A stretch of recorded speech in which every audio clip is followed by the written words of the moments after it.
ദേശീയപാത 85-ലെ എറണാകുളം നേര്യമംഗലം വാളറ ഭാഗത്തെ നിർമ്മാണ തടസ്സം നീക്കിയ സർക്കാർ തീരുമാനത്തെ സ്വാഗതം ചെയ്ത് അടിമാലിയിൽ ആഹ്ലാദ പ്രകടനം. ദേശീയപാത സംരക്ഷണ സമിതിയുടെ നേതൃത്വത്തിൽ നടന്ന പരിപാടിയിൽ മലയോര ജനതയുടെ ദീർഘകാല ആവശ്യത്തിനാണ് പരിഹാരമായതെന്ന് ഡീൻ കുര്യാക്കോസ് MP പറഞ്ഞു.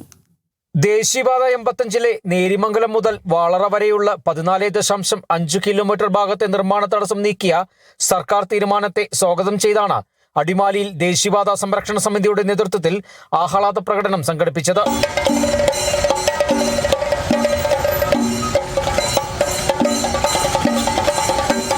മുൻ സർക്കാരിന്റെ കാലത്ത് നിയമതടസ്സങ്ങളിലകപ്പെട്ട ദേശീയപാത വികസനത്തിന് പുതിയ സർക്കാർ വഴിയൊരുക്കിയെന്ന് ഇടുക്കി MP ഡീൻ കുര്യാക്കോസ് പറഞ്ഞു.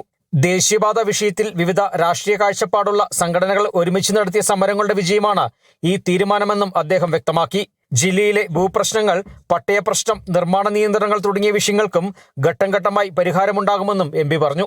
തുടർന്ന് നടന്ന യോഗത്തിൽ Devikulam MLA F Raja, panchayat president Babu P Kuriakose, ദേശീയപാത സംരക്ഷണ സമിതി chairman PM Baby, general convener Razak Churavali എന്നിവരും സംസാരിച്ചു. Kerala vision news, Idukki. Branded bathroom ഫിറ്റിംഗ്സുകളും കിച്ചൺ ഫിറ്റിംഗ്സുകളും ഗ്യാരണ്ടിയോടുകൂടി ഫാക്ടറിയിൽ നിന്നും നേരിട്ട് നിങ്ങളിലേക്ക്. ഗ്രാമിന് ₹1 എന്ന ഏറ്റവും സുതാര്യമായ വിലയിൽ ലേറ്റസ്റ്റ് ബാത്റൂം ഫിറ്റിംഗ്സുകൾ ഇനി നിങ്ങളിലേക്ക്. കിലോ ബസാർ, നിങ്ങളുടെ വീടിന്, നിങ്ങളുടെ കുടുംബത്തിന്.